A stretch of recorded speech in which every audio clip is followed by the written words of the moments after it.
పోరాటంలో దెబ్బతిన్న డాక్టర్ నాగమానసన్ గారికి కూడా ఒక సముచిత స్థానం త్వరలోనే గుర్తింపు దక్కబోతా ఉంది. అలాగే మన పంచగర్ల సందీప్ని పొల్యూషన్ కంట్రోల్ బోర్డు సభ్యుడిగా నియమించాం అని మనం సిఫార్సు చేసాం.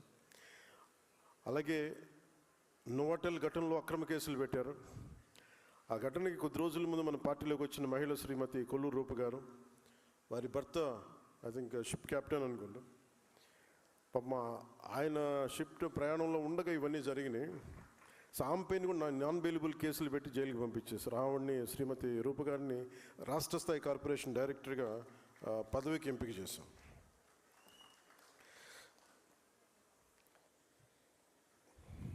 అలాగే పార్టీ నుంచి తొలి నుంచి క్షేత్రస్థాయిలో పనిచేస్తున్న శ్రీ గేదెల చైతన్య గారికి, దాసరి రాజు గారికి, గర్భాన సత్యబాబు గారికి, ఆర్డిఎస్ ప్రసాద్, శ్రీ గుండుబోగుల నరసింహారావు, శ్రీమతి ప్రశాంతి, శ్రీ మండలి రాజేష్, తోళ్ల మంజునాథ్, కుమ్మరి నాగేంద్ర గారు లాంటి వారందరికీ కూడా ఈ పదవులు దక్కాయి. అలాగే పార్టీ తరపున సోషల్ మీడియాలో స్వచ్ఛందంగా పనిచేస్తూ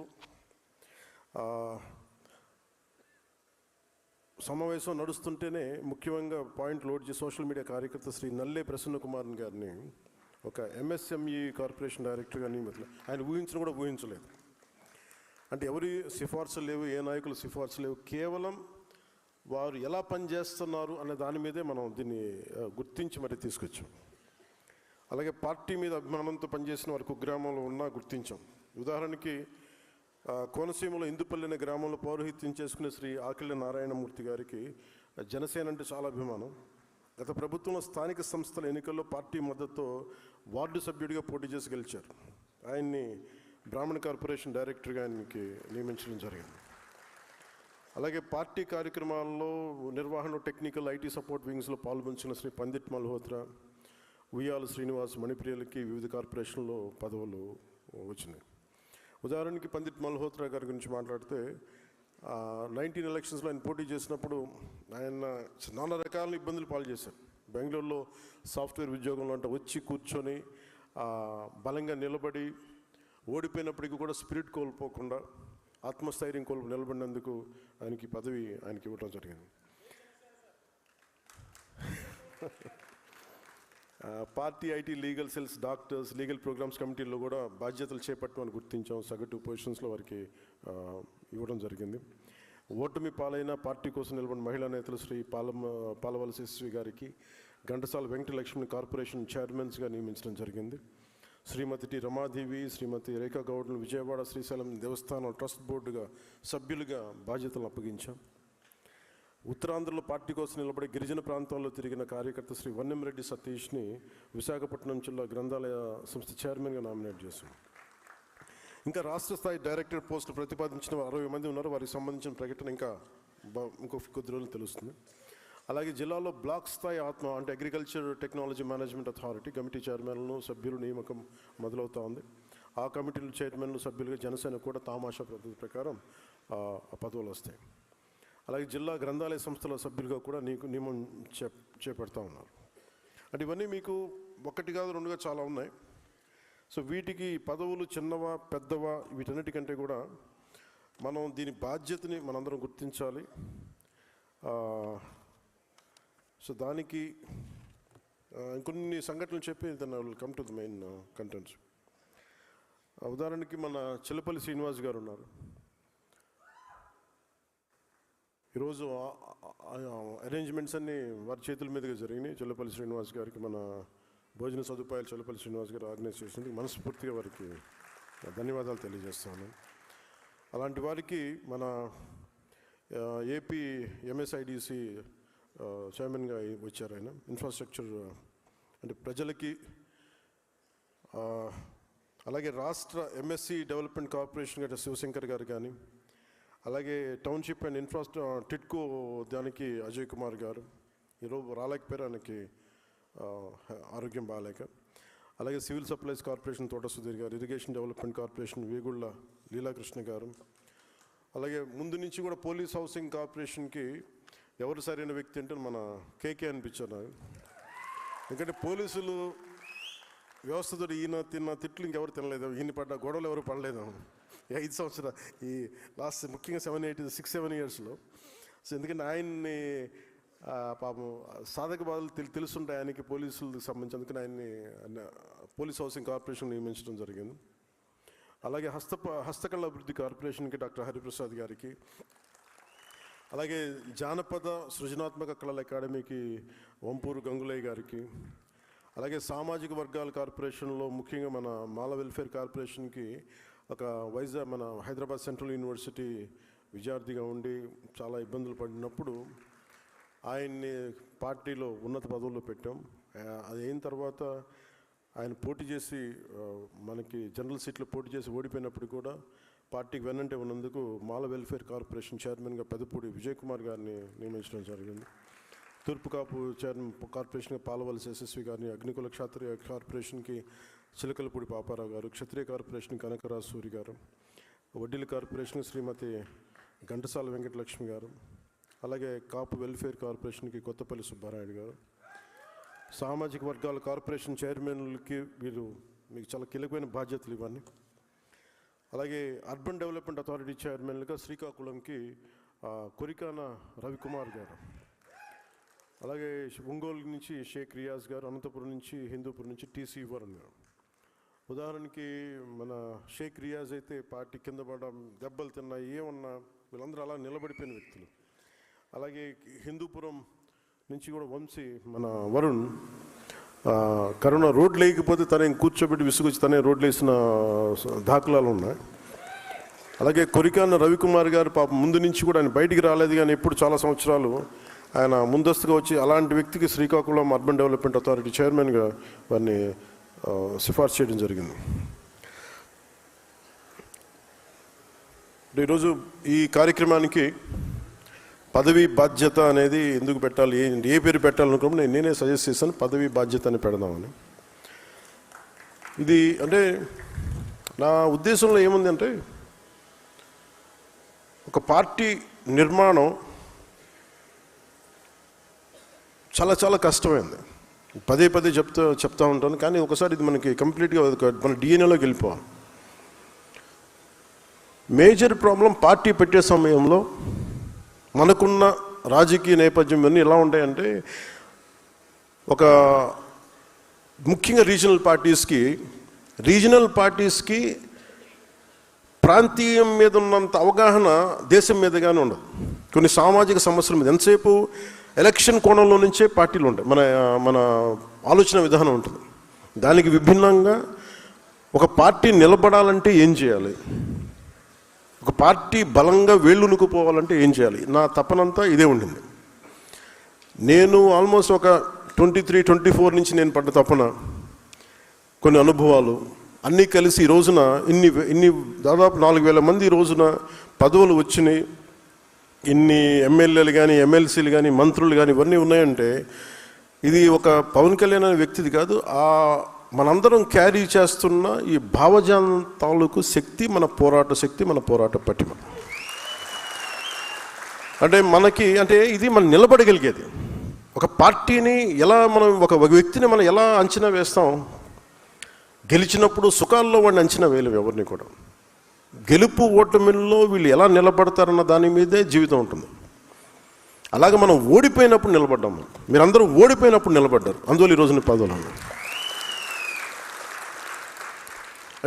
అంటే మనకి ఎలా ఉంటుందంటే, ఉదాహరణకి చాలా రీజనల్ పార్టీస్కి జాతీయ దృక్పథం ఉండదు. మనందరం పోరాటాలు చేసేదాన్ని పదవి బాధ్యతని ఎందుకు మాట్లాడుతున్నానంటే, మనందరం వీఆర్ బౌండెడ్ టు కాన్స్టిట్యూషన్. రాజ్యాంగానికి మనం లోబడే చేయాలి ఏ పనైనా సరే. అలాంటి రాజ్యాంగానికి లోబడి మనం పని చేసేటప్పుడు మనం ఎలా ఆలోచిస్తామంటే, ఇది మనకు సంబంధం లేదు, లేదంటే మ్యాక్సిమం మన ప్రాంతీయ దృక్పథంతోనే ఉంటుంది. నేను దానికి భిన్నంగా జాతీయ దృక్పథంతో ఉన్న ప్రాంతీయ పార్టీ కావాలి. ప్రాంతీయ పార్టీ దృష్టిలో లేదు నేను పార్టీ పెట్టినప్పుడు, ఒక పార్టీ పెట్టాలనుకున్నాను అంతే. అది ఎందుకు అలాంటి పార్టీ పెట్టాలనుకున్నానంటే, యువతకి సలసలసలక రక్తం కరిగే యువతకి ఇది ఒక ప్లాట్ఫామ్ అవ్వాలి అనుకున్నాను. ఇది అంటే మీ కోపాలు మీరు చూడండి, ఈ మధ్యన ఆపరేషన్ కగార్ కానీ, ఎంతమంది నక్సలైట్స్ వాళ్ళ విధానంతో మనం నచ్చకపోవచ్చు, కానీ వాళ్ళు ఏదో ఒక తపనతో వెళ్ళిపోయారు వాళ్ళందరూ. అంటే ఒక పందాన్ని ఎంచుకుంటే మనం వెళ్ళిపోయి ప్రజలకి న్యాయం చేయొచ్చు, లేదా కొత్త రాజ్యం కొత్త విధానాలు నిర్మించవచ్చు అన్న ఒక ఆలోచన. It all comes from it originates or from an ideology, one particular ideology. అది ఏదైనా కావచ్చు. అలాంటిది వాళ్ళు యువత వెళ్ళిపోయి 70s కావచ్చు, 80s కావచ్చు, లేట్ 80s కావచ్చు, వాళ్ళందరికీ ఇప్పుడు 50 ఏళ్ళు వచ్చేసి పోరాటం ఓడిపోయి న్యాయం చేయలేక అటు ఇటు పడిపోయి ఎంతమందో చనిపోయి ఇలా కకావికలం అయిపోయింది. ఈ ప్రాసెస్లో పట్టు విడవకుండా నలిగిపోయి చనిపోయారు అందరూ. అంటే మీకు ఎందుకు చెప్తున్నాను ఇదంటే, if you don't have an ideological framework,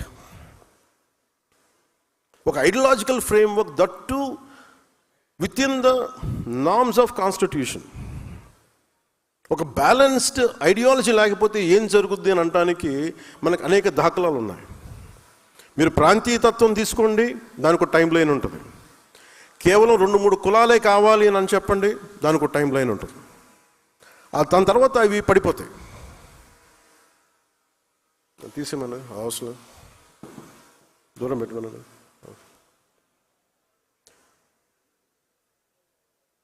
మీకు సరైన ఐడియాలజీని కనుక మనం ఎంచుకోకపోతే, అందుకు నేను చాలా తపన పడ్డాను. జనసేన ఐడియాలజీ ఇది వెళ్ళే కొద్దీ ఇది విస్తృతంగా పెరిగే ఐడియాలజీ తప్ప, ఎక్కువ మందిని లోపలికి వచ్చే ఐడియాలజీ తప్ప వేరు చేసే ఐడియాలజీ అయితే కాదు. ఇది మీకు నేను బలంగా, దానికి ఉదాహరణ మీరు ఈరోజు ఇక్కడ కూర్చున్నారు మీరు అందరూ. అంటే నాకు బలం లేకపోతే, అంటే నాకు ఎంత బలం ఉండాలి నాకు ఈ ఐడియాలజీ, నేను బతికే భావజాలం అది, నేను బతికే భావజాలం. నేననే కాదు, మనిషి అన్నోడు ఎవడైనా సరే సరిగ్గా దారిలో ఉండాలి ప్రపంచం దేశం అనుకున్నాడు ఎవడైనా బతికే భావజాలం. నువ్వు ఎన్ని అర్థం చేసుకోవాలి. కొన్నిసార్లు ఏం జరిగిపోద్ది, కొన్ని సంవత్సరాల క్రితం అప్పట్లో రాజకీయ ప్రయాణాలు ఉన్నప్పుడు కేవలం 2-3 కులాలతో కూర్చొని మాట్లాడదాం అంటే అలా ఎలా కుదురుద్ది? ఈ రోజున పెద్దపూడి విజయ్ కుమార్ గారు ఇక్కడ కూర్చోవాలంటే మిగతా కులాల ఆసరా లేకుండా జరగదు కదా. పెద్దపూడి విజయ్ కుమార్ గారు కూర్చోలేరు. అలాగే ఈరోజు కాపు కార్పొరేషన్లో ఒకళ్ళు కూర్చోవాలంటే మిగతా కులాలు లేకుండా ఎక్కడ జరుగుద్ది? సో బేసిక్గా ఫండమెంటల్గా మనందరం ఎట్లా ఉన్నామంటే మాకు రాలేదు అంటారు తప్ప, అసలు అందరం కలిస్తేనే సమాజం అన్న ఆలోచన మనందరికీ చంపేశారు అందరూ సక్సెస్ఫుల్గా. నేను పెట్టింది ఒక కులం కోసం ఎప్పుడు పార్టీ పెట్టలే. ఒకసారి చాలా ఇబ్బందిగా ఉంటుంది నాకు, కులానికి పరిమితం చేస్తుంటే అరే నేను ఇంత విస్తృతంగా ఒక యూనివర్సల్ థాట్ తోటి నేను వస్తున్నప్పుడు నన్ను కూర్చోబెట్టి, అది ఒక స్ట్రాటజీ. అది confining any individual to particular ideology, region, religion is a clear cut strategy to confine. అది మనకి వర్తిస్తే కానీ ఇంకెవరికి వర్తించు. అదొక గొప్ప ఆలోచన. వాళ్ళకి మిగతా వాళ్ళకి వర్తించు, మనల్ని విమర్శించే వాళ్ళకి అది వర్తించదు. ఇదంతా మనకే వర్తిస్తుంది.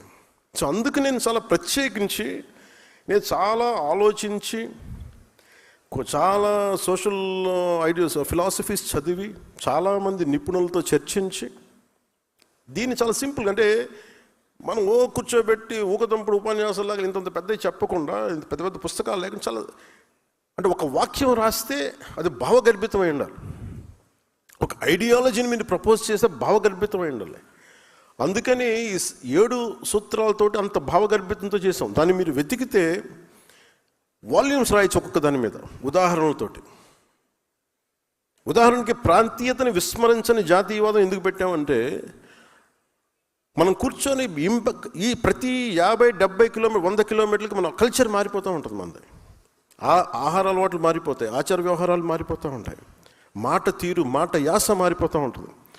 ఇవన్నీ పరిగణలో తీసుకోకుండా, ఇవన్నీ గౌరవించకుండా మనం వెళ్ళిపోదాం ముందుకంటే ఎక్కడో చోట దెబ్బలు తింటాం అందరం. సో ఇవన్నీ దృష్టిలో పెట్టుకొని ఒక్కొక్కటి అన్నీ పెట్టుకుంటూ వచ్చాం. దానికి మీరందరూ కూడా నాకు తెలిసి మీరు మీరు 90s ఉన్న వాళ్ళు ఉంటారు, లేదంటే కొంతమంది 80s పుట్టిన సీనియర్ నాయకులు కాకుండా మిగతా వాళ్ళందరూ కూడా కరెక్ట్గా చెప్పాలంటే 2007 నుంచి మీరు 20-25 వయసులో ఉండుంటారు మీరు అందరూ, మిగతా వాళ్ళని పక్కన పెడితే. సో ఇది మీరు భవిష్యత్తు మీరు సరైన నిర్దేశంగానే ఇవ్వగలిగితే, అందుకే నేను ప్రత్యేకించి మిమ్మల్ని ఉద్దేశించి మీరు భావితరాలకు మీరు ఎంతో కొంత ఉదాహరణ అవ్వాలనే నేను ఈ 7 సూత్రాలని ప్రతిపాదించాను. ఇది చాలా కీలకం. అంటే మీరు ఎందుకు దీన్ని అర్థం చేసుకోవాలి అంటే నేను నా భావాన్ని మీరు అర్థం చేసుకోలేనప్పుడు, కేవలం పదవి కోసమే అనుకున్నప్పుడు మటుకు మీరందరూ కలెక్టివ్గా ఫెయిల్ అవుతారు. ఇప్పుడు ఉదాహరణకి నేను కూర్చోబెట్టి ఎందుకు మనకి పర్యావరణాన్ని పరిరక్షించే అభివృద్ధి ప్రస్థానం అని ఎందుకు ఆ మాట మాట్లాడామంటే, ఉదాహరణకి మన అమరజీవి జలవాహిని పేరు పెట్టినప్పుడు నాకు అనిపించింది, గోదావరి నది పారే ప్రాంతాలు ఇవన్నీ. అంటే కరెక్ట్గా 10 అడుగులు తీస్తే నీళ్ళు వచ్చేస్తాయి, మంచి నీళ్ళు. ఇదివరకు ఇష్టారాజ్యంగా తవ్వేశాం. అది మన అవసరాలు కావచ్చు, మన ఆర్థిక అవసరాలు కావచ్చు, మన ఆశ కావచ్చు, వ్యాపార విధానానికి కావచ్చు, ఆదాయానికి కావచ్చు. కానీ ప్రాసెస్లో ఏం చేసామంటే, మనం నీళ్లు ప్రవహిస్తున్నప్పటికీ నీళ్లు తాగలేని పరిస్థితులు పెట్టేసుకున్నాం మన ఆర్థిక ప్రణాళిక. అందుకని ఇప్పుడు ఏం చేస్తున్నాం, మళ్ళీ అక్కడి నుంచి ఒక రిజర్వాయర్ నుంచి నీళ్లు తెచ్చుకొని మళ్ళీ అందరికీ 3,000 కోట్లు 3,000 పైచీలు కోట్లు ఖర్చు పెట్టి నీళ్ళు అందిస్తున్నాం. అంటే మనం మనకి పర్యావరణాన్ని పరిరక్షించుకోలేకపోతున్నాం. మళ్ళీ దానికోసం అదనంగా అంటే మనకి ఎలా ఉందంటే, ఉన్న నీళ్ళని ఉన్న సహజ వనరులను చంపేసుకొని నానా చండాలం చేసేసి మళ్ళీ అప్పుడు ఖర్చు పెట్టే పరిస్థితి. అంటే ఉన్న భూమిని చంపేసుకొని మార్స్కి వెళ్దామన్నట్టు ప్లాన్ లాంటిది. సో మనకున్నది కళ్ళ ముందుది మనం రక్షించుకోలేనప్పుడు, మన కళ్ళ ఉన్నదాన్ని, మన దగ్గర ఉన్నదాన్ని మనం పరిరక్షించుకోలేనప్పుడు మనం ఎంతని మనం చేయగలం. అందుకని పర్యావరణాన్ని పరిరక్షించే అభివృద్ధి ప్రస్థానం. అలాగే ప్రాంతీయతను విస్మరించిన జాతీయవాదం అంటే మనం ఎంత జాగ్రత్తగా ఉండాలి అని అనడానికి, నేను చాలాసార్లు కొన్ని ట్వీట్స్ చేస్తున్నప్పుడు ఇది మన రాష్ట్ర సమస్య కాదు కానీ మాట్లాడుతూ ఉంటారు కొంతమంది, నాకు కూడా సలహా ఇస్తారు. అంటే ఉదాహరణకి బంగ్లాదేశ్లో అక్కడ హిందువుల్ని చంపేస్తున్నారు, దీని మీద కూర్చొని ఇప్పుడు నేను ట్వీట్స్ చేస్తుంటే కొన్నిసార్లు, ఇప్పుడు లేదు కానీ కొన్ని సందర్భాల్లో నా దగ్గరికి మనకెందుకు సరే అన్నీ అంటారు. అంటే నువ్వు భారత రాజ్యాంగం, మన ఎంపీస్ ఉన్నారు, మనం ఉన్నాం, భారతదేశం రాజ్యాంగాన్ని కట్టుబడి మనం ప్రమాణం చేస్తున్నామని చెప్తాం. అలాంటప్పుడు భారతదేశంలో ఉండే ప్రతి విషయం మందే. అది ఎందుకు కూడా చెప్తున్నాను, ప్రాక్టికల్ కూడా ఎందుకో చెప్తున్నాను. అంటే ఉదాహరణకి అంటే నేను ఇదేదో ఒక చప్పట్లు కొట్టించుకోవడానికి లేదంటే basically we have to understand this part. గతసారి మనం బందర్కి వెళ్ళినప్పుడు లేదంటే తెనాలికి వెళ్ళినప్పుడు కొన్ని సందర్భాల్లో మన 2018, 2016లో చాలామంది ఏం చెప్పేవాళ్ళు అంటే, ఉదాహరణకి గోల్డ్ పార్క్ వెళ్ళాం, మన బందర్లో గోల్డ్ టెక్ పార్క్ అది బందర్లో చిలుకలు రోల్ గోల్డ్ చేసేది. అలాంటి చోట్ల వాళ్ళు ఏమంటారంటే, ఉదాహరణకి మనకి తెనాల నుంచి వీళ్ళందరూ వచ్చాయి కూడా చాలామంది స్వర్ణకారులు, వెస్ట్ బెంగాల్ నుంచి చాలా చీప్ లేబర్ వచ్చేస్తున్నారు సార్, మాకు ఉద్యోగాలు పోతున్నాయి, మాకు ఇదివరకు లభించినందుకు ఉపాధి రావట్లేదు. అప్పట్లో మనకు అంత అవగాహన ఎందుకు, ఓకే రాష్ట్రం నుంచి వస్తుంటారు కదా దాని, కానీ ఎందుకు వస్తున్నారు ఏంటని చూస్తే మనకి బంగ్లాదేశ్లో ఉండే వ్యక్తులందరినీ రోహింగ్యాలో గొడవలప్పుడు అందరిని తరివేస్తే, బర్మాలో కావచ్చు, అంటే మన నేబరింగ్ కంట్రీస్లో ఇంపాక్ట్, అక్కడ ఒక గొడవ జరిగి అక్కడి నుంచి వచ్చే మైగ్రేషన్ ల్యాండ్ లాక్డ్ కాబట్టి వాళ్ళు రకరకాల ప్రాంతాల్లో స్థిరపడిపోయి, అది ఈవెన్ మన బందరు తెనాలికి కూడా వచ్చేసినాయి అవన్నీ. అక్కడ స్థానికంగా ఉన్న ఉపాధి అవకాశాలు కోల్పోతారు. సో అందుకే అలాగే మీరు ఏ సమస్యని తీసుకోండి, ఉదాహరణకి ఇప్పుడు యుక్రెయిన్ వార్ జరుగుతుంది, మనకు సంబంధం ఏంటని అనుకోవద్దు. సడన్గా మన యూరియా పెరిగిపోయింది ధర అంటే యుక్రెయిన్ వార్ వల్ల.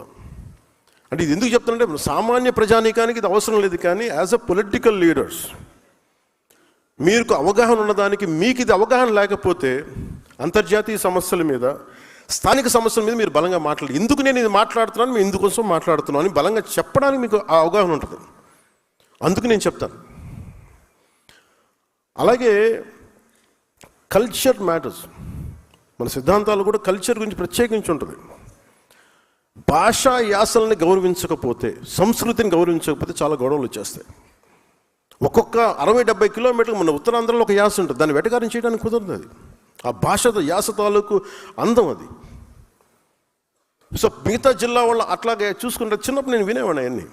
సో అందుకని ఈ భాషా సంస్కృతుల్ని కాపాడకపోతే, గౌరవించకపోతే చాలా సమస్యలు ఉత్పన్నమవుతాయి. సో ఇట్లాగే అన్నీ పెట్టుకునే ఇవన్నీ కలిస్తేనే భారతదేశం అనే దానికి బలంగా ఉండడానికి ఏమి చెయ్యాలి అన్న దాంతో పెట్టిన ఇవన్నీ ఈ సిద్ధాంతాలు. ఇవన్నీ నేను నిలబడ్డాను కాబట్టి ఈ రోజున మీకు ప్రధానమంత్రి గారు కూడా మీకు అంత గౌరవిస్తున్నారంటే, ఒక ప్రాంతీయ పార్టీ ఒక 2 ఎంపీలు, ఒక 2-3 ఎమ్మెల్సీలు, ఒక 21 మంది ఎమ్మెల్యేలు ఉన్నది ఇంత బలంగా ఎలా ఉంది అని చాలామంది అడుగుతూ ఉంటున్నాను. జాతీయ స్థాయి నాయకులు, ఏ పొలిటికల్ పార్టీకి కూడా జాతీయత ఆలోచన విధానం చాలా తక్కువ ఉంటుంది. భయపడతారు, మనకి ఎందుకు లేని ఇవన్నీ. ఇది మనందరి రెస్పాన్సిబిలిటీ, మనందరి బాధ్యత. అందుకని మీరు దీన్ని చాలా చాలా బలంగా తీసుకోండి. దీన్ని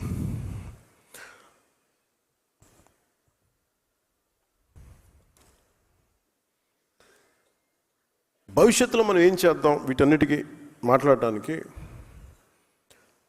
ఇంకొక 3.5 years టైం ఉంది. ఇంకా మనం చేయడానికి చాలా ఉంది. మీరు ఏ పదవి కూడా చిన్నది, ఏ పదవి పెద్దది అనుకోకుండా ఉన్న పదవిని మీరు కనుక సమర్థవంతంగా నిర్వహించగలిగితే, మీరు ఇదివరకు విన్నారా ఒక పంచాయతీరాజ్ శాఖ ఇంత బలం ఉంటుందని, ఒక పంచాయతీరాజ్ శాఖ ఇంత కదిలించగలదని? It all depends who takes that role and responsibility with complete commitment. ఇది నాకు వచ్చింది కాదు, మీకు వచ్చింది కూడా. మీరు ఒక మెంబర్ అవ్వచ్చు, డైరెక్టర్ అవ్వచ్చు, చైర్మన్ అవ్వచ్చు. మీరు ప్రతిరోజు ఆలోచించాల్సింది ఏం చేయగలం. ఉదాహరణకి మాల కార్పొరేషన్ చైర్మన్, గతంలో అంబేద్కర్ మనకి విదేశ దానికి ఆపేశారు, లేదంటే ఇంకోటి ఆపేశారు, ఇంకోటి జరగట్లేదు. ఈ మాల కార్పొరేషన్ సంబంధించి మన విద్యార్థులకు, యువతకి మనం ఏం చేయాలి? చైర్మన్ గారు కూర్చొని, పెద్దపూడి విజయ్ కుమార్ గారు కూర్చొని ఆలోచించాలి. ఒకసారి డబ్బులు కనిపించావు, డబ్బులు లేవని, ఫర్నిచర్ కూడా లేదని కొన్ని పరిస్థితులు కొన్నిసార్లు ఉంటాయి. 2 కుర్చీలు, టేబుల్స్ తప్ప ఏమీ లేవు. కానీ ఏదైనా సరే వ్యక్తే వ్యవస్థను నిర్మిస్తాడు, వ్యవస్థ వ్యక్తులు నిర్మిస్తుంది. ఈ రోజున ఒక వ్యక్తి వచ్చి నిర్మించాడు జనసేన, అది ఈరోజు వ్యవస్థ అయింది. రేపొద్దున వ్యవస్థ వ్యక్తులు నిర్మించాడు. అందువల్ల ఏ పదవి కూడా మీరు తక్కువ అనుకోవద్దు. ఏది తక్కువ, మన ఎవరికి ఎక్కువ కాదు, తక్కువ కాదు. It all depend. మీరు పిండే కొద్ది రొట్టె, మీరు ఎంత సమర్థవంతంగా పనిచేస్తారో దాన్ని అంత ఇంపాక్ట్ఫుల్గా నీటి సంఘాలు మీరు పని చేయాలంటే మీరు ఎంత ఉందో మీకు పని చేయడానికి. రైతు కన్నీరు తొడవగలరు మీరు. అది కానీ మీరు పెట్టుకున్నారంటే చాలా చాలా అద్భుతం. మన ఈ మధ్యన అంటే ఇంకోటి, పొద్దున్నే మీటింగ్ అంటే జస్ట్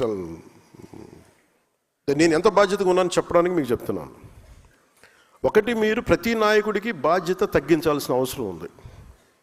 అంటే ప్రతి సమస్య, ఇప్పుడు ఒక ఊళ్ళో రోడ్డు లేకపోతే పవన్ కళ్యాణ్ దగ్గరికి వచ్చేస్తే రోడ్డు వచ్చేస్తే అన్నారంటే ఇట్స్ ఎ ఫెయిల్యూర్. అది ఒక జిల్లా కలెక్టర్, స్థానిక ఎమ్మెల్యే చేయాల్సిన పని, స్థానిక సర్పంచ్ చేయాల్సిన పని ఒక ఉప ముఖ్యమంత్రి స్థాయి వ్యక్తికి వచ్చి సాల్వ్ అవుతుంది అంటే అది మన ప్రజాస్వామ్యం తాలూకు లక్షణాన్ని బలహీనపడిందని అర్థం. అది అసలు నా దగ్గరికి రాకుండా ఉండాలంటే ఏం చేయాలన్న దానికి నేను ఆలోచిస్తున్నాను, దానికోసం ప్రయత్నం చేస్తున్నాను. అంటే ఒక ఆడపిల్ల వచ్చి, ఒక చూపు సరిగ్గా లేని ఆడబిడ్డ ఇండియాని రిప్రజెంట్ చేస్తూ వచ్చి ఆ పాప అడిగింది, మా ఊరికి రోడ్డు వేయమని. అది ఎవరిని అడగాలి? నన్ను కాదు అడగాల్సింది. నిజంగా ఇంపాక్ట్ఫుల్గా గవర్నెన్స్ ఉంటే, అంటే ఇప్పుడు కాదు, ఒక 5 సంవత్సరాలని కాదు, గత దశాబ్దాలుగా మనం ఏం చేస్తున్నామంటే ప్రజాస్వామ్యం తాలూకు స్ట్రక్చర్ని వీకెన్ చేస్తున్నాం. నాయకుడు ఇంపార్టెంట్ అయిపోయాడు, వ్యవస్థను చంపేస్తున్నాం. అది మారాలి. అంటే ఎందుకు అంటే, నాకు చాలాసార్లు నేను నక్సల్ గురించి మాట్లాడుతాను. ఎందుకు మాట్లాడతానంటే, నాకు ఇంతమంది ఎందుకు వెళ్ళిపోయింటారు ఈ అడవుల్లోకి నాకు అర్థం కాదు ఇప్పుడు. అంటే ఎంత కోపం ఉండాలి వీళ్ళకి. ఆ కోపం ఎక్కడికి పోదు. మనం ఆపరేషన్లు చేయండి, ఇంకోటి చేయండి, కగారు చేసినా కానీ అది ఇంకో ఫామ్ తీసుకుంటుంది. అది సో దానికి ఏం మారాలి? దాని అల్టిమేట్ మంది ఏంటి? Correction in democracy. What is a correction in democracy అంటే accountability in democracy, responsibility in democracy. అది చిన్న పదవా పెద్ద పదవా అని కాదు. కోపం ఎక్కడికి పోద్ది? నేను అందుకని తపన పడుతున్నాను ఈరోజు, నా కోసమో, నా పిల్లల కోసమో, మన కోసం కాదు. నేను తపన పడుతుంది, చూస్తుండగా పాడైపోతుంది మన ఈ ప్రజాస్వామ్య వ్యవస్థ అని అనిపిస్తుంది. అంటే మన కళ్ళ ముందు ఒకడు కూర్చొని ఒక మాజీ ముఖ్యమంత్రి గారి సతీమణిని ఇష్టారాజ్యంగా తిడితే మనం ఏమి చేయలేని నిస్సహాయ స్థితిలో ఉన్నామంటే భయం వేస్తుంది నాకు. అంటే ఎలయన్స్ తాలూకు ఎందుకు పెట్టామంటే, రేపొద్దున ఎదురింటోటి జరుగుతుంది మన సంబంధం లేదు, పక్కింటోటి జరుగుతుంది మన సంబంధం, రేపొద్దున ఇంట్లో వచ్చి కూర్చుంటుంది, అప్పుడు ఎవడు రాడు. అంటే కొన్నిసార్లు ఎందుకు నేను 10 సంవత్సరాలు 15 సంవత్సరాలు మాట్లాడుతుంటానంటే, అదేదో మనం తగ్గాలనో ఇంకొకరు పెంచాలనో అని కాదు. అసలు ముందు ప్రజాస్వామ్య వ్యవస్థని బలోపేతం చేసిన తర్వాత, ఒక లెవెల్ గేమ్ వచ్చిన తర్వాత అప్పుడు వేరే ఆలోచన. Till then I want the strength in alliance. ప్రజాస్వామ్యాన్ని బలహీనపరిచే పరిస్థితుల్లో అందరం మనం కొట్టుకుంటా ఉంటే ఏం జరుగుద్దంటే అరాచకమే రాజ్యం వెళ్తుంది. నాకు చాలా చాలా భయం అది. అంటే ఉదాహరణకి ఈ రోజున మొన్న రౌడీలను వెనకేసుకొచ్చే పరిస్థితికి వచ్చేసింది. నాకు ఎప్పుడు కూడా గత పార్టీని తగ్గించడం కూడా ఇష్టం లేదు. ఉదాహరణ సామినేని ఉదయభాన్ గారు ఉన్నారు, పెండెం దొరబాబు గారు ఉన్నారు, కిలా రోసయ్య గారు ఉన్నారు, అలాగే జయమంగళం నుంచి ఉన్న వెంకటరమణ గారు ఉన్నారు. వీళ్ళెవరూ కూడా గౌరవప్రదంగా ఉండేవాళ్ళు. They are career politicians, there is no doubt about it. కానీ వాళ్ళకి గీతలు తెలుసు. వాళ్ళకి అలాంటి వ్యక్తులు వాళ్ళ దాటికి ఇమ్మడలేకపోయారు, ఇబ్బంది పడ్డారు. మీ వల్ల ఇలా జరుగుతుందని నేను రాగానే చెప్పాను. మనం గెలిచిన వెంటనే నేను అదే మన మంగళగిరి ఆఫీసులో, జనసేన ఆఫీసులో కూర్చొని రెచ్చిపోండి. ఈరోజు నేను ఎప్పుడు చెప్పలేదు, అట్లా చెప్పలేదు. ఎప్పుడు గెలవగానే అసలు మనం ఏంటో చూపిద్దాం, అలాంటి పిచ్చి మాటలు నేను ఎప్పుడు మాట్లాడను. ఎందుకంటే బాధ్యత గల వ్యక్తులు ఎలా మాట్లాడుతాం, రెచ్చిపోదాం. మనం వచ్చాం కాబట్టి మన టైం అయింది, ఇంకా చూపిద్దాం, ఒక్కొక్కటి తడాక అంటాం పిచ్చిగా. ఆ బాధ్యత ఉంటే మనం ఎందుకు ఈ స్థాయి దాకా ఎందుకు వస్తాయి? మన ప్రజలు నమ్మారంటే నువ్వు బ్యాలెన్స్కి వెళ్తామని కదా. సో నాకు ఆ బ్యాలెన్స్ని మీరు సమాజంలోకి మీ పదవి ద్వారా తీసుకెళ్ళండి. మీ ఏ స్థానాల్లో ఉన్నారో please start doing small correction. చిన్న చిన్న కరెక్షనే ఉండదు, చేయండి. చిన్న చిన్న కరెక్షనే కావచ్చు, అది మీరు బాధ్యతగా చేయాల్సి వస్తుంది. అలాగే నిన్న మాట్లాడితే ఎందుకు అమరజీవి పొట్టి శ్రీరాములు గారి పేరు పెట్టాల్సి వచ్చింది, అమరజీవి జలవాహిని. అంటే మనం చేయాల్సింది జనసేన పార్టీగా ఎవరైతే త్యాగాలు చేశారో వాళ్ళని గుర్తించకపోతే, ఉదాహరణకి కొట్టేసాయినో ఎందుకు గుర్తిస్తాం? ఒక దెబ్బలు తిన్నాడు మా పార్టీ కోసం, లేదంటే ఒక స్థానిక సమస్య కోసం దెబ్బలు తిన్నాడు బికాజ్ పార్టీ ప్లాట్ఫామ్ మీద.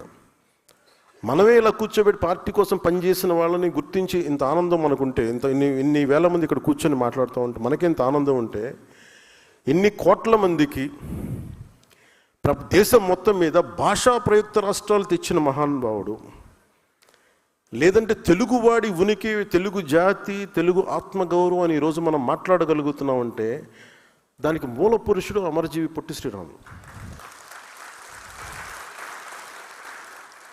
అంటే మనం అలాంటి వ్యక్తుల్ని మనం స్మరించుకోకపోతే, అంటే ఉదాహరణకి 5 సంవత్సరాలు పనిచేసిన ముఖ్యమంత్రి పేర్లు కూడా పెట్టేస్తారు. కానీ మనం ఎవరి సాక్రిఫైస్ మీద మనం నిలబడ్డాము, ఎవరి బలిదానం మీద నిలబడ్డాము, ఆ వ్యక్తులను వదిలేస్తున్నాం. భగవంతుడు నాకు ఇచ్చిన, గురువులు ఇచ్చిన నాకు ఆ జ్ఞానం ఏమో తెలియదు, కానీ ఆయన పేరు స్మరించింది. అంటే ఎలా ఉంటుందంటే, ఆయన పేరు పెట్టగానే సార్ ఆయన వయస్సులు అంటారా, మన ఆలోచన చూడండి. అంటే ఎంత దౌర్భాగ్య స్థితికి వెళ్ళిపోయి ఉంటే, అంబేద్కర్ గారికి ఒక కులానికి పరిమితం చేసుకుంటే మనం ఏం చేయలేం. అంబేద్కర్ అందరి వాడు, లేదు మావాడు మా దగ్గరే ఉంటాడంటే మనం ఏం చేయలేం దానికి. కానీ ఎవరు వద్దనుకున్నా లేదనుకున్నా అంబేద్కర్ గారు గుండెల్లోనే ఉంటారు నాకు. దాన్ని మేము పొలిటికల్ చేయం. ఓనర్షిప్ ఒక్కళ్ళకి అని అంటానికి కుదరదు, నాయకులకి. అంటే ఈ స్థాయికి ప్రపంచం వెళ్ళిపోతున్న మనం కరెక్ట్ చేసుకోకపోతే మన స్థాయిల్లో చాలా చాలా తప్పులు చేసిన వాళ్ళం అవుతాం ఇవన్నీ. సో అందుకని ఇవన్నీ ఒక్కొక్కరు చేసుకుంటూ వెళ్తాం. నా ఉద్దేశంలో పొట్టి శ్రీరాములు గారికి సరైన గుర్తింపు కానీ నివాళి కానీ ఇవ్వాలి అంటే, ఒక పోలవరం లాంటి ప్రాజెక్టుకి ఆ మహానుభావుడి పేరు పెడితే నిజంగా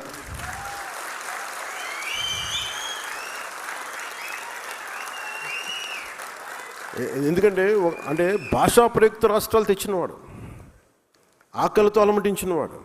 అంటే పోలవరం ప్రాజెక్ట్ అంటున్నాం, కానీ అలాంటి నాకు అనిపించింది ఒక చిన్నపాటి ఒక 2 మండలాలకు ఒక జిల్లాకు వచ్చే దానికి కాదు దీనికి పెద్ద పేరు పెట్టాలంటే, ఒకసారి ఇలాంటి ప్రతిపాదన అంటే ఇది నా ఉద్దేశం. ఇది కూటమి ప్రభుత్వం కాబట్టి నా ఒక్కటి ఉద్దేశం పనిచేయదు. ఇక్కడ అందరి చాలామంది సమగ్ర కొన్ని కోట్ల మంది కూర్చొని ఎవరెవరి ప్రతినిధులు తీసుకొని, నా కోరిక ఇది, నా లోపల ఉన్న కోరిక, పోలవరానికి అమరజీవి పొట్టి శ్రీరాములు గారి పోలవరం ప్రాజెక్ట్ అంటే నాకు చాలా గొప్పగా ఉంటుంది. అది కుదురుతుందో లేదో మనకు తెలియదు కానీ బట్ నాకైతే కోరిక.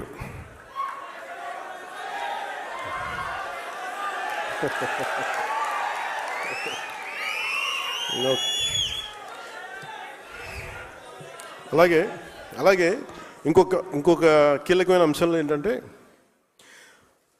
నేను కొన్ని మాట్లాడుతున్నప్పుడు మీకు కొన్ని ఇబ్బందులు ఉంటాయి. ఏంటంటే మీ వాడు ఎలా మాట్లాడేసారు అంటారు మేము.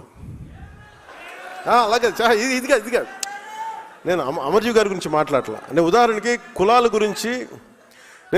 గురించి చాలా విస్తృతంగా మాట్లాడతాను, ఇబ్బంది లేకుండా మాట్లాడతాను. మా సోదరులు నాగబాబు గారిని అడగండి, మా ఇంట్లో ఎప్పుడు కూడా కుల ప్రస్తావన మాకు తెలియదు అసలు ఎప్పుడు. అలాంటి నేను కులాల గురించి మాట్లాడటం అంటే ఎంత నలిగిపోయాడు బిగినింగ్లో. అసలు ఎందుకు వచ్చాను పాలిటిక్స్ అనుకున్నాను. ఇప్పుడు కదా 2007, 2008లో అంటే మనం మానవత్వం అనుకున్న పెరిగిన వాళ్ళకి, సోషలిజం మైండ్ సెట్తో ఉన్నవాడికి కులం చాలా ఇబ్బందిగా ఉంటుంది. కాకపోతే that is a stock reality of our society. ఇది ఒక వాస్తవ దృక్పథం. ఇది అంటే మనకి అసమానతలు ఉన్నాయి. కొన్ని కులాలు అగ్రస్థానంలో ఉంటాయి, కొన్ని కులాలు వెనకబాటు స్థానంలో ఉంటాయి, కొన్ని వృత్తి కులాలు ఉంటాయి, వృత్తి కళలు వాటికి పరిమితం అయిపోయినాయి.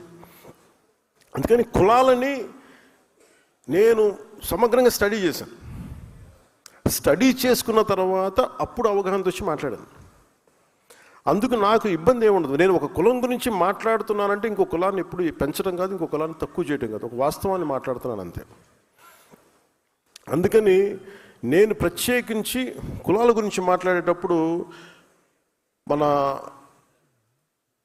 ఆ పార్టీని ఎలా చెప్పాలో తెలియట్లేదు నాకు. వాళ్ళ పేరు కూడా చెప్పడం పెద్ద నాకు ఇష్టం లేదు. అంటే అలాగే అంటే అలా అంటే ఆకు రౌడీలను సపోర్ట్ చేస్తాం, మేము రౌడీజం చేస్తాం అనే వాళ్ళతో వాళ్ళ పార్టీగా నాకు గుర్తించట్లేదు. అదొక రౌడీల సమూహంలాగా అనిపిస్తుంది ఒకసారి. సారీ టు సే, నా ఉద్దేశం అలాగే అలా చేయకూడదు కదా అంటారు. వాళ్ళు పొలిటికల్ పార్టీ అయితే మీరు పాలసీ విధానంలో మాట్లాడాలి. మీరు పాలసీ విధానం మీరు ఈ పాలసీ చేశారు, వచ్చాక మేము రద్దులు చేస్తాం. ఇప్పుడు ఉదాహరణకి మొన్న నాకు నిన్న కూడా ఆయన వారికి శుభాకాంక్షలు తెలియజేశాను, పుట్టినరోజు శుభాకాంక్షలు. అంటే మనస్ఫూర్తిగా చెప్తాను, నాకు లోపల ఎవరు శత్రువు కాదు. నాకు వారి విధి విధానాలతోనే నేను వ్యతిరేకిస్తాను తప్ప నాకు ఎప్పుడు కూడా శత్రుత్వం లోపల ఉండదు. మీరు కనుక మీ విధి విధానాలతోటి ప్రజలకి ఇబ్బంది కలిగితే నేను ఇంకా గొడవ పెట్టుకోవడానికి నా జీవితకాలం సంసిద్ధం. నేను అసలు నాకు ఆ భయం కూడా లేదు. నాకు ఆ భయం కానీ లేదు. మనం ఏదన్నా జరిగితే బహుశా ఇలా జరిగితే ఆ భయాలు ఉండవు. అలాంటివి కూడా ఇక్కడ దాకా ఎందుకు వస్తాం, ఉండం, పోతాం, కానీ అడుగు ముందుకే వేస్తాం. దేనికి వేస్తాం అడుగు? పిచ్చి ఐడియాలజీతోటో లేదంటే పిచ్చితో కాదు, చాలా బలమైన ఐడియాలజీ ఉంది కాబట్టే బతుకుతాం. కాబట్టి ఆ ధైర్యం, that with in the constitutional limits. అంటే రాజ్యాంగ పరిధిలోనే మాట్లాడతాం, పోరాటం చేస్తాం తప్ప ఇంకా అవసరం అనుకుంటే లాస్ట్ ఫేజ్ రోడ్ల మీదకి వచ్చి గొడవ పెట్టుకోవాలి. మన తెలంగాణ బోర్డర్లో మనం గొడవ పెట్టుకున్నట్టుగా అప్పుడు దాకా ఇంకా రావాలంటే దట్ ఇస్ లాస్ట్ ఫేజ్. ఇంకా తప్పదు. చాలాసార్లు మనకి రాయబారం నడిపి మంచిగా చెప్పి మంతనాలు జరిపిన తర్వాత కాదుకూడదు అనుకుంటే ఈ చొక్కా మడిచి ముందుకు రావడం పెద్ద ఇబ్బంది ఏం కాదు మనకి.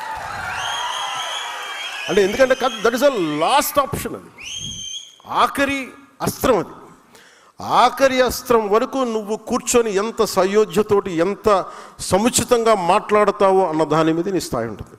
యాజ్ ఎ లీడర్స్గా నేను మీకు ఇచ్చేది బాధ్యత. మీరు తెలుసుకోవాల్సింది ఇది.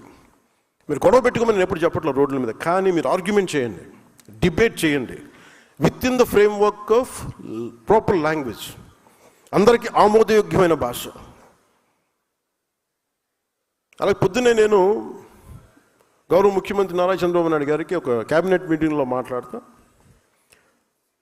ఆంధ్రప్రదేశ్కి అభివృద్ధి గురించి అన్ని మాట్లాడుతూ మేజర్గా టూరిజం పాలసీ గురించి వచ్చింది. టూరిజం ఎక్కువ మందికి ఉపాధి అవకాశాలు ఇస్తుంది, దీనికి ఏమి చేయాలని మాట్లాడుతున్నప్పుడు నేను వారికి తెలియజేశాను. నేను కొంత మిగతా అంటే నాది ఎకో టూరిజం నా దాంట్లో కూడా వస్తుంది. అలాగే పంచాయతీరాజ్ కూడా కొన్నిసార్లు అవసరం అవుతుంది టూరిజంలో. అందుకని నన్ను దానికి మాట్లాడుకున్నప్పుడు ఆయన ఒక కమిటీని చేశారు. ఆ కమిటీకి నేను చైర్మన్. ఆ టూరిజం అది ఇందాక మీటింగ్ జరిగింది. గౌరవ మంత్రులు రామనారాయణ రెడ్డి గారు, R&B మినిస్టర్ గారితో. అండ్ ఇవన్నీ మేము సమిష్టిగా మేమందరం కూర్చొని మాట్లాడుతున్నప్పుడు ఒక మాట చెప్పాను. చాలా ప్రతిపాదించారు, ఇక్కడ బాగుంటుంది, అలా బాగుంటుంది అంటే. అన్నిటికంటే కూడా నేను చెప్పింది primarily law and order is very essential tourism to prosper and develop. అంటే ఉదాహరణకి ఢిల్లీ నుంచి ఒక ఆడపిల్ల బైక్లో ఇది వచ్చింది ఒక 3 వారాల క్రితం. శ్రీశైలం వెళ్ళింది. శ్రీశైలం వెళ్తే ఆవిడ ఏముంటుందని మోటరైడ్ బ్లాగర్ అంట. అంటే మోటార్ రైడ్ చేస్తూ బ్లాగింగ్ చేసుకుంటారు. మన శ్రీశైలం వెళ్తే అక్కడ రూమ్ ఇవ్వలేదు. ఎందుకు ఇవ్వట్లేదు? మేము ఒంటరి ఆడపిల్లలకి ఇవ్వం. ఆవిడ పోలీస్ స్టేషన్కి వెళ్తే ఎందుకు ఇవ్వరు మాకంటే, మేము అంతే, ఇది పాలసీ ఇక్కడ, మేము ఇవ్వడం అని చెప్పాము. అది నా దృష్టిలోకి వచ్చింది. అది చాలామంది సామాజిక మాధ్యమాల్లో మీరు ఒక ఆడపిల్లకి మీరు అలా ఇవ్వరు అది అని చెప్పి మాట్లాడుతూ, నేను ఆ అమ్మాయిని మళ్ళీ మన ఆఫీస్ ద్వారా పిలిపించి మన కనకదుర్గమ్మ గుడి దగ్గర నుంచి తిరుపతి దర్శనం చేయించి మన శ్రీశైలం మల్లన్న దర్శనం చేసి పంపించాను. ఇది నా ఉద్దేశం ఏంటంటే ఇది మొదటి స్టెప్. మీకు ఇక్కడ అంటే మనం చూడాలని మన ఇంటికి అతిథి వచ్చినప్పుడు మనం గౌరవించాల్సిన పరిస్థితి. గౌరవించడం మన సంస్కారం. అందుకు మరి ఏంటి ఇబ్బంది ఉందంటే పాలసీ లోపాలు ఉన్నాయి. ఒంటరి ఆడపిల్ల వస్తే బయటికి వెళ్ళకూడదు. ఇంకా ఒక భయపెట్టే సమాజం అది. ఒంటరి ఆడపిల్ల వస్తే అనుమానాస్పదంగా చూస్తారా? ఇలాంటి మానుకోవాలి. దానికి ఒక tourism policy, safety tourism policy అయితే రావాల్సింది అనేది నేను చాలా ఖరాఖండిగా చెప్పాను ఈ రోజున. దీంట్లో గౌరవ ముఖ్యమంత్రి గారు కూడా పదే చెప్పేది సింగపూర్ తరహా అభివృద్ధి అని. మీరందరూ అర్థం చేసుకోవాల్సింది కూడా సింగపూర్ తరహా అభివృద్ధి రావాలి అంటే సింగపూర్ తరహా పాలన చాలా చాలా అవసరం. Lee Kuan Yew, former late prime minister, ఆయన సొంత మనుషులను కూడా ఒక స్పేర్ చేయలేదు, స్నేహితుని కూడా. అండ్ కేనింగ్ ఉంది ఈ రోజుకి తప్పు చేస్తే ఒక కేనింగ్ పనిష్మెంట్ ఉంది. ఇంకా బ్రిటిష్ వాడు వదిలేసిన పనిష్మెంట్ పోలేదు, ఇంకా ఉంది. మనల్ని కొట్టమని నేను చెప్పట్లేదు, కానీ లా అండ్ ఆర్డర్ కనుక దెబ్బతింది అంటే మటుకు టూరిజం దెబ్బతినేస్తాయి రాష్ట్రంలో. ఒక మాజీ ముఖ్యమంత్రి ఒకళ్ళు వచ్చి మిమ్మల్ని చంపేస్తాం, లేదంటే మిమ్మల్ని కూర్చోబెట్టి ఒక్కొక్క పోలీస్ ఆఫీషియల్ని మేము మీకు ఏంటో చూపిస్తాం, లేదంటే కాంట్రాక్టర్స్ని బెదిరిస్తాం అంటే that will send a very wrong signal. అలాంటి వ్యాఖ్యలకి నా సమాధానం ఒకటే, పర్మనెంట్గా ఇలాంటి మాటలు రాకుండా ఉండాలంటే నాకు ఏం చేయాలో చాలా బాగా తెలుసు నాకు. అంటే మీరు ఇంక బెదిరించడాలు మానేసేయాలి. వైసీపీ నాయకులకు మీరు బెదిరించడం మానేసేయండి. ఇంకా మీరు ప్రజాస్వామ్య వ్యవస్థలో ప్రజాస్వామ్య పార్లమెంటరీ భాషకి మీరు రండి. ఇంకా మీరు బెదిరించడం మానేయాలి. అలాగే ఎవరన్నా అధికారులు కానీ ప్రజల్లో కానీ ఎవరన్నా ఉంటే ఒకవేళ వాళ్ళు వచ్చేస్తారేమో, అప్పుడు ఏంటి? అలాంటి పరిస్థితులు రావు. ఎందుకు రావు కూడా చెప్తాం. దీనికి నేను లాజికల్ రీజనే చెప్తాను. మీరు ఎంత కొట్టుకున్నా కొట్లాడినా మీ ఓట్ శాతం సర్టన్, అది తగ్గుద్దా పెరుగుద్దా మీరు కాబట్టి ఇంకొకరికి వెళ్తుంది ఆ పార్టీ, ఆ ఓట్ బ్యాంక్. కానీ నేను ప్రత్యేకించి నా కంఠంలో ప్రాణం ఉన్నంత వరకు ఆంధ్రప్రదేశ్కి, తద్వారా భారతదేశాన్ని సమగ్రతకి భంగం వాటిల్లకుండా చూసుకునే బాధ్యత, దానికోసం ఎన్ని ఎత్తులైనా వేస్తాం. అవసరమైతే అంటే అందుకనే చెప్తున్నా, మీరు ఆ భాషను వదిలేయండి. మీరు గొప్పగా మీరు వెళ్ళండి, నాకే ఇబ్బంది లేదు. కానీ మీరు రౌడీలను వెనకేసుకొస్తాం, గంజా చేసే వాళ్ళని మేము వెనకేసుకొస్తాం.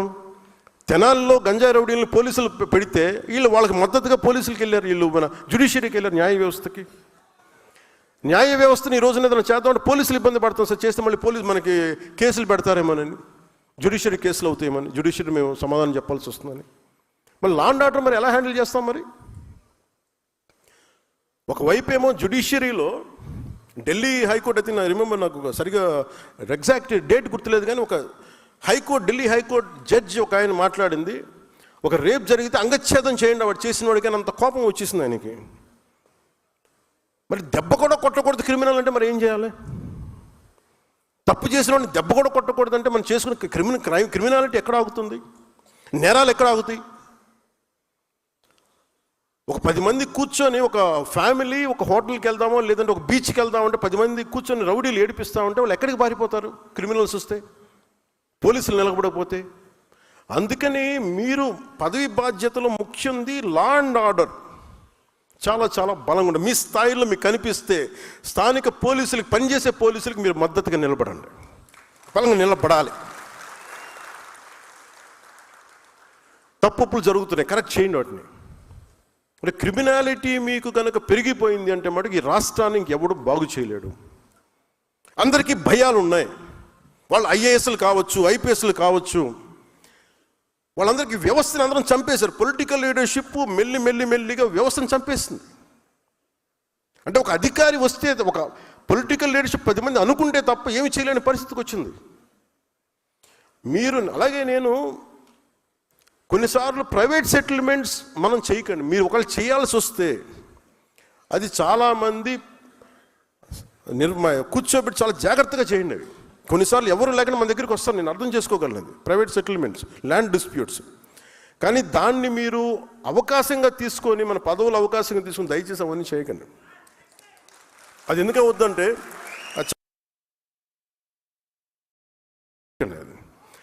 అది ఎందుకు అది ఏమైపోతుందంటే మళ్ళీ మనకి ఉన్నామా, మీరు కూర్చోండి,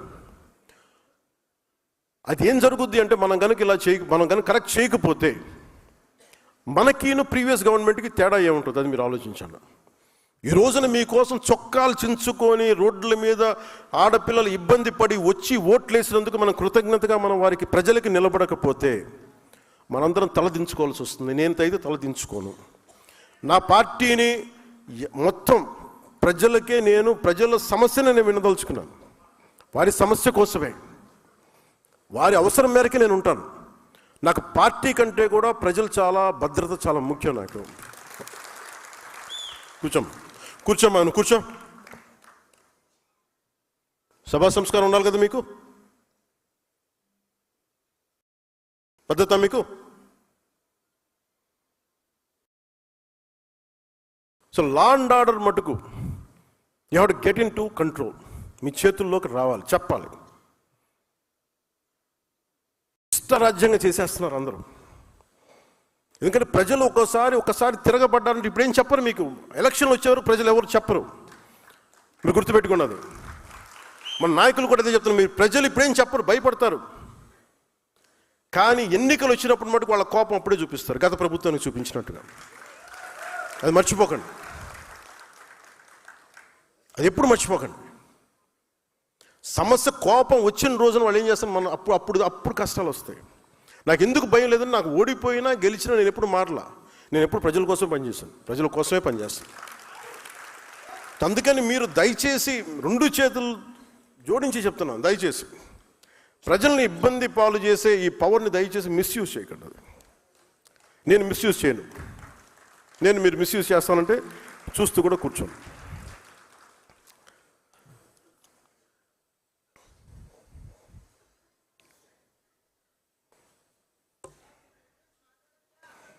నేను మాట్లాడాలి, మీరు వినాలమ్మా. మీరు మాట్లాడే సందర్భం వస్తుంది. ఇది మాటామంతి కార్యక్రమం లేదంటే జనవాణి కార్యక్రమం అంటే మీరు లెటర్లు ఇవ్వండి ఇటు సైడ్ నుంచి, లేదంటే మాటామంతి. అంటే ఇది పదవి బాధ్యత, ఇది కూడా చాలా ముఖ్యం కదా. పదవి బాధ్యత అంటే ఇదే కదా, ఎప్పుడు మాట్లాడాలి, సందర్భోచితంగా ప్రవర్తించాలి కదా, సందర్భానుసారం మాట్లాడాలి కదా. అలాగే కొన్నిసార్లు నాకు ఏం చెప్తున్నారంటే కల్చర్ గురించి మాట్లాడతాం. ఉదాహరణకి మొన్న టీటీడీ నుంచి నిధులు మన కరీంనగర్ కొండగట్టు ఆంజనేయ స్వామికి వాళ్ళు ఇవ్వడం జరిగింది. దేవుడు తెలంగాణ దేవుడు, ఆంధ్ర దేవుడు అలా ఉంటారా? తెలంగాణ వెంకటేశ్వర స్వామి, ఆంధ్ర వెంకటేశ్వర స్వామి, అలాగే తెలంగాణకు మన తమిళనాడుకు సుబ్రహ్మణ్య స్వామి, ఆంధ్రాకు మన మోపిదేవి సుబ్రహ్మణ్య స్వామి, అందరూ ఒకటే. రకరకాల స్థానాల్లో నమ్మకాలను బట్టి ఉంటారు. ఇవన్నీ అంటే మీకు ప్రాంతీయతను విస్మరించడం అంటే ఇవన్నీ కూర్చోబెట్టి మీకు మానసిక స్థాయి పడిపోయే కొద్దీ ఇలాంటివి ఎత్తుకుంటే కొన్నిసార్లు తప్పులు ఉంటాయి, తప్పులు కరెక్ట్ చేసి ముందుకు వెళ్ళాలి తప్ప అక్కడ ఆగిపోకూడదు. మిగతా వాళ్ళు ఎవరైనా మాట్లాడితే మీరు అలాంటి డిబేట్స్లో మీరు వెళ్ళకండి. పదవి బాధ్యత కింద చెప్తున్నా, అలాంటి డిబేట్స్కి మీరు వెళ్ళకండి. అని ఇవన్నీ ఎందుకంటే భగవంతుడిది హైందవ ధర్మం ప్రపంచంలో ఏ మూల ఎక్కడ ఉన్నా సరే ఇది అందరిది. ఇది అలాగే తిరుపతి బాలాజీకి డబ్బులు రిలయన్స్ అంబానీ గారి దగ్గర నుంచి మొహరుమూరు, ఇందాక నిన్న చెప్పిన ఢిల్లీ నుంచి ఒక ఆడబిడ్డ కూడా వచ్చి హుండీలో డబ్బులు వేస్తారు. ఆ డబ్బులు ఎక్కడికి వెళ్ళాలి ఏంటి అనేది అది స్వామివారి అది వారిష్టం. అది ఆయన ఎవరి ద్వారా నోటు పలికిస్తారు, ఎవరి ద్వారా చేయిస్తారో అది ఆయనది, అది మనకు సంబంధం లేదు. అందుకని ఇది అంటే ఇలాంటి వివాదాల్లో మీరు అనవసరంగా వెళ్ళకండి, నా ఉద్దేశం అది చెప్పడానికి కారణం. అలాగే అంతర్వేది రథాలు కానీ, ఎందుకంటే సెన్సిటివిటీ ఇంకోటి ఈ మధ్యన ఏమైపోయిందంటే కులాల మధ్య చాలా ఇబ్బందులు అయిపోతున్నాయి. నేను పిఠాపురం చిన్నపిల్లలు కులాలతోటి మాట్లాడేసుకుని వాళ్ళు ఎవరో వెళ్ళి ఇంటర్వ్యూలు చేశారంటే ఎన్ని మాట్లాడుతుంటే ఇంత చండాలం అయిపోయారండి మనుషులు అనిపించింది నాకు. నేను చిన్నప్పుడు చదువుకున్న స్నేహితుడు ఎవరో ఏంటో తెలియదు, ఏ కులమో తెలియదు. మేమందరం రీజనబుల్ స్కూల్స్ నుంచి చదువుకున్నాం. ఎక్కడ కూడా మా పక్క స్నేహితులు ఏ కులం అని తెలియలేదు. ఒకవైపు ఏమో అంబేద్కర్ గారి పేరు చెప్పి అనైలేషన్ ఆఫ్ క్యాస్ట్, కుల నిర్మూలన మాట్లాడతాం, ఇంకోవైపు కులాన్ని ఎగదోస్తూ ఉంటాం. BC schools, BC social welfare, SC ST welfare అని మనమే విడగొట్టి ఇవన్నీ చేస్తాం. జరగవా? అసలు పిల్లలకి కులం లేకుండా చేయవచ్చు కదా ముందు. అసలు ఒకటే స్కూల్ ఎందుకు పెట్టకూడదని ఆలోచన కలుగుతూ ఉంటుంది. ఎవరికి ఆలోచన అసలు నేను పెడదామా లేదా అంటే ఒకసారి మాట్లాడాల్సి వస్తుంది. ఎందుకు పబ్లిక్ డిస్కోర్స్లో మాట్లాడుతున్నా అంటే before I speak in cabinet I want this to be in public discourse. SC ST schools అని పెడతారు, బీసీ స్కూల్స్ అని పెడతారు. అంటే మీరు చిన్నప్పుడు వేరు చేస్తుంది కదా సొసైటీ. అంటే మీరు వేరు మేము వేరు. పిల్లలందరూ కనీసం పిల్లలకైనా మన చండాలం మన దరిద్రం మనందరికీ వచ్చేసింది అనుకుందాం, మనం మార్చుకోవట్లేదు. అట్లీస్ట్ పిల్లలన్నా చేయాలి కదా. మన మధ్యన ఎవరు హైకోర్టు జడ్జి, మన సుప్రీంకోర్టు జడ్జి ఎవరు మాట్లాడతారు, హైకోర్టు జడ్జి థింగ్ ఉత్తరప్రదేశ్, ఈ కులాలకి మిగతా కులాల నుంచి పెళ్లి చేస్తే బాగుంటుంది, వాళ్ళ అమ్మాయిని ఇట్లా ఇచ్చి పెళ్లి చేస్తే అసలు ముందు అక్కడ దాకా ఎందుకు వెళ్తారు? పెళ్ళి అనేది వాళ్ళ ఇష్టం, అది ఎవరిని చేసుకోవాలి అది వాళ్ళ ఇష్టం. అది కనీసం మన చేతిలో ఉంది స్కూల్స్ కదా. స్కూల్స్లో కూడా మనం చేయలేకపోతున్నప్పుడు ఇంకా కరెక్షన్ ఎప్పుడు మా కుల నిర్మూలన అనేది జరగదు ఎప్పటికీ. నాకు అందుకు అనిపించింది అలాంటి ఉండబట్టి ఈ రోజున రెచ్చిపోయి ఎవడు పిఠాపురంలో మాట్లాడుతూ ఉంటే పిల్లల మధ్య మాట్లాడుకునే మాట అది ఇద్దరు విభిన్నమైన కులాల నుంచి మాట్లాడుతున్న సమాజం విచ్ఛిన్నం అయిపోతే బతుకుతూ చెప్పండి. అంటే ఇవన్నీ ఎందుకు చెప్తున్నానంటే మీ స్థాయిల్లో యు ఆర్ ఎక్సలెంట్ లీడర్స్. అన్నీ నా దగ్గరికి వచ్చి నా నెత్తి మీద పడేస్తే నేనేం చేయలేను, భుజాలతో అట్లస్ గాడిలో కుంగిపోతాను. మీరు కూడా కొంత బాధ్యత బరువు పంచుకోమని నాకు విన్నపం. నాకు మొత్తం నా మీద వేసేసి మా ఊర్లో రోడ్డు లేదండి నువ్వు చేసి కాబట్టి మాకు ఇక్కడ మా ఇంట్లో అంట్లు తోటానికి ఎవరు లేరు, కొంచెం వచ్చి అంట్లు తోయండి, ఇక్కడికి వెళ్తుంది. అలాగే అది ఎక్కడో చోట మీరు పదవి బాధ్యత అంటే మీరు కూర్చొని మీరు కన్ను వాలేసి ఏంటి బాగుందా ఏం జరుగుతుంది అట్లా కాదు. బాధ్యత తీసుకోండి, కొంచెం బాధ్యత తీసుకోండి. ఇలాంటి సమస్య వచ్చినప్పుడు చాలా సమర్థవంతంగా మీ వాదన వినిపించండి, తిట్లు లేకుండా, బూతులు లేకుండా. ఇదొకటి మీకు మీ దృష్టికి తీసుకుతలుచుకుందాం.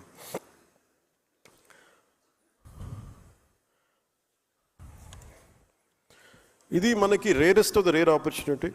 3.5 years ఇంకా సమయం ఉంది. పిఠాపురంలో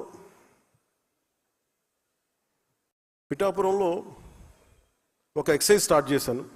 ఒక 10 పార్టీ పెట్టిన ఆల్మోస్ట్ ఒక 10 years పైన తర్వాత స్టార్ట్ చేశాను. అందరూ అంటున్న వాళ్ళు మీకు బూత్ కమిటీలు లేవు, మీకు వార్డు కమిటీలు లేవు అంటే అసలు ముందు నడవాలి కదా. పార్టీ నడిపిన తర్వాత, జనం వచ్చిన తర్వాత పెడతాం. ఏమీ లేకుండా ఎక్కడి నుంచి వస్తాయి? అందరూ రాత్రి పుట్టేశారా? లేదంటే కాంగ్రెస్ పార్టీ సడన్గా వైఎస్ఆర్ కాంగ్రెస్ పార్టీ అయిపోతే వాళ్ళకు ఉంటుంది అది. మాకు అలా కాదే, మా పంట మేము వాళ్ళకు ఉంటాయి. వాళ్ళ నాన్నగారు ముఖ్యమంత్రులు ఉండొచ్చు, బాబాయిలు ఇంకోలా ఉండొచ్చు, తర్వాత చంపేసేది వేరే విషయం అనుకోండి. మనకు అలాంటి పరిస్థితులు లేవు కదా. అన్నీ మనమే వండుకోవాలి, మనమే గంజి వార్చాలి, మనం అన్నీ చేసుకోవాలి, మనం దాంట్లో పోపు మనం వేయాలి, టైం పడదు దానికి. అందుకని ఈ మూమెంట్ మన పిఠాపురంలో ప్రారంభించాం. ముఖ్యంగా పార్టీ పదవుల్లో నేను చాలా స్పష్టంగా ఏం చేశానంటే ఆర్గనైజేషన్ ఈజ్ డిఫరెంట్.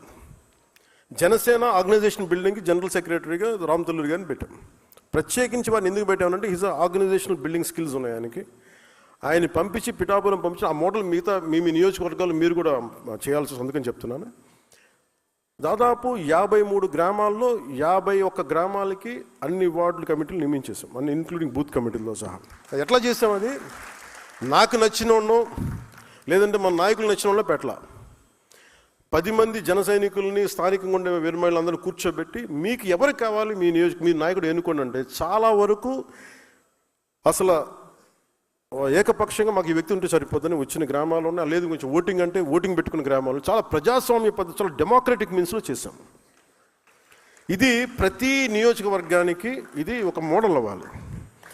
ఇవన్నీ ఎందుకు చేస్తున్నాం అంటే మీరు రేపొద్దున స్థానిక సంస్థల్లో మీరు బలంగా నిలబడాలి అంటే మీరు ఇప్పటి నుంచి చేసుకోకపోతే స్థానిక సంస్థల్లో మనం పోటీ చేసే సీట్లో మీరు బలంగా నిలబడలేరు. మీరు సెకండ్ ఇన్ ఫీల్డ్లో అయిపోతారు, జాగ్రత్త. అది అందుకని చెప్తున్నాను, మీరు కంపల్సరీగా చేయాలి.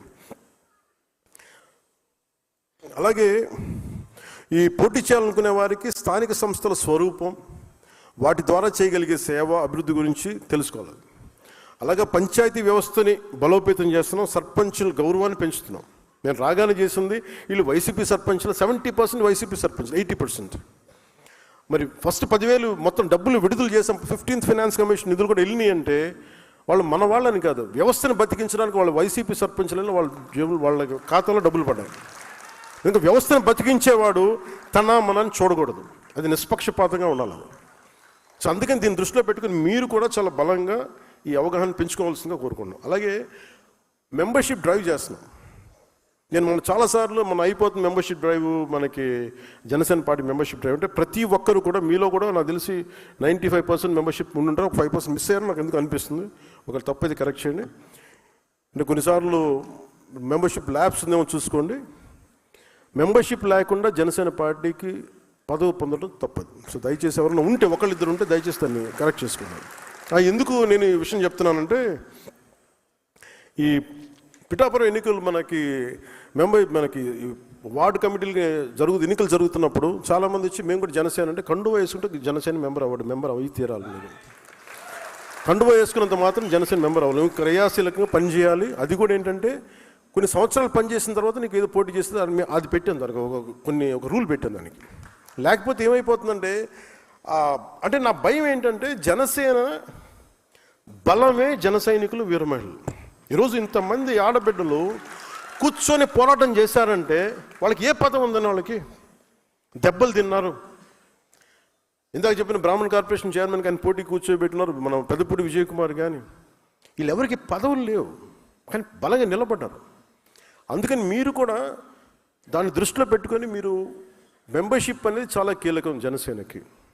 అందుకని ఆ మెంబర్షిప్ డ్రైవ్ని కూడా ముందస్తుగా పిఠాపురంలో ప్రారంభిస్తున్నాను. దాని తర్వాత మార్చి లోపు ఫిబ్రవరి అంతా మిగతా మెంబర్షిప్ స్టేట్ అంతా అయిపోవాలి. దాన్ని కూడా మీరు సహకరించమని మనస్ఫూర్తిగా కోరుకుంటా ఉన్నాను. అలాగే ఈ మార్చి 14 అసలు వద్దనుకున్నాను, మార్చి 14 ఫౌండేషన్ డే. కానీ థీమ్ ఏం పెట్టాలి అనుకున్నప్పుడు జెన్ జీ యువతకి, కొత్త తరం యువతకి, ఆడబిడ్డలకి ఉద్దేశించే ఈ జనసేన మార్చి 14 ఆవిర్భావ దినోత్సవం ఉంటుంది. దానికి కూడా మీ సహాయ సహకారాలు కావాలి. దానికి మనస్ఫూర్తిగా మీ అందరూ ఈ భాగస్వామ్యంలో మీరు భాగస్వామ్యం తీసుకోవాలి. ఈ మన అలయన్స్ గురించి మట్టుకు మీకు ఇబ్బందులు ఉంటాయి, మీకు కొన్ని గొడవలు తప్పవు. అది మీరు మెంటల్గా ప్రిపేర్ అవ్వండి. సీట్లు వాటాల్లో కావచ్చు, ఇంకోటి కావచ్చు, మీకు గొడవలు అనేది తప్పదు, మీకు ఇబ్బందులు తప్పవు. కానీ మీ లీడర్షిప్లో మీరు ఎలా ఓవర్కమ్ చేసి మీరు ఎదుగుతారనేది మీ లీడర్షిప్. మీ leadership is not about heated arguments. Leadership is all about how well you communicate your point of view. అంటే మీ స్టాండ్ మీరు ఎంత బలంగా చెప్పగలరు, ఎంత హేతువుతో చెప్పగలరు.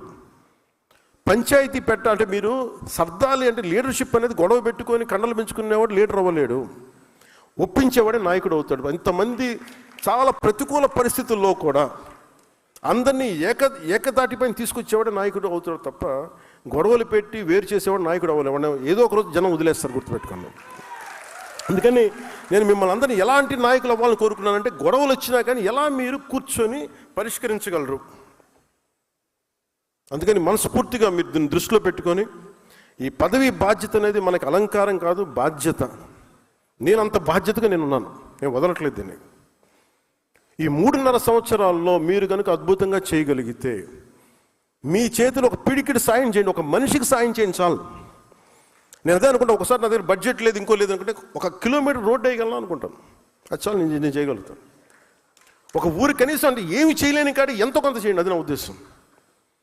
డబ్బులు ఎందుకు? నేను పొద్దున మన దుర్గేష్ గారు మాట్లాడుతూ డబ్బులు ఇవి ఉన్నాయి కొంచెం టూరిజం ప్రాజెక్ట్ అంటే, మీరు ఐడియా పెట్టండి సార్, మన దగ్గర ఏమీ లేని కాడికి ఇంత దూరం వచ్చాం, ఒక రాష్ట్రానికి రాదా, ఇన్ని కోట్ల మంది తలుచుకొని సామూహిక శక్తి కనుకుంటే డబ్బులకి కొద ఉంటుందా అనుకున్నాం. మనం అనుకోవాలి, మన నిబద్ధతగా ఉంటాం, నిలకడగా ఉంటాం అనుకుంటే పెట్టుబడి పెట్టే వ్యక్తులు వస్తారు, మనమే ఎదుర్కొనుకోవాలి. ఆంధ్రప్రదేశ్ ఒక ప్రామాణికం చూపించాలి మనం.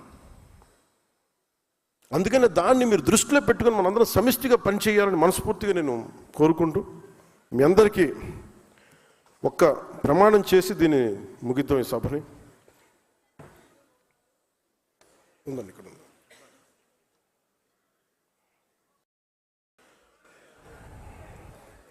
అమ్మ ఒక్క నిమిషం. ఒక్క నిమిషం. మీరు అమ్మ, మీరు అది ఎవరు అప్లికేషన్ ఇచ్చారు కదా, అది ఇవ్వండి ప్లీజ్.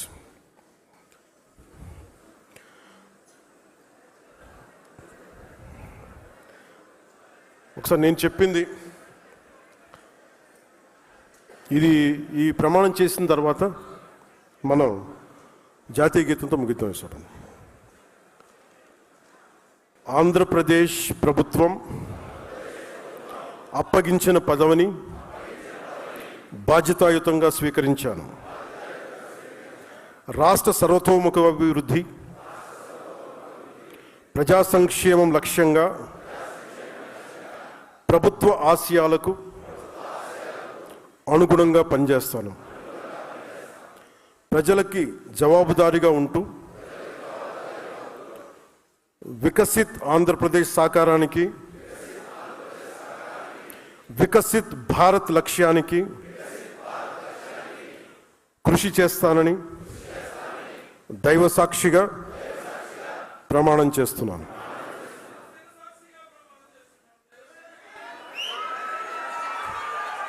ఒకసారి జాతీయ గీతం. జనగణ మన అధినాయక జయ హే.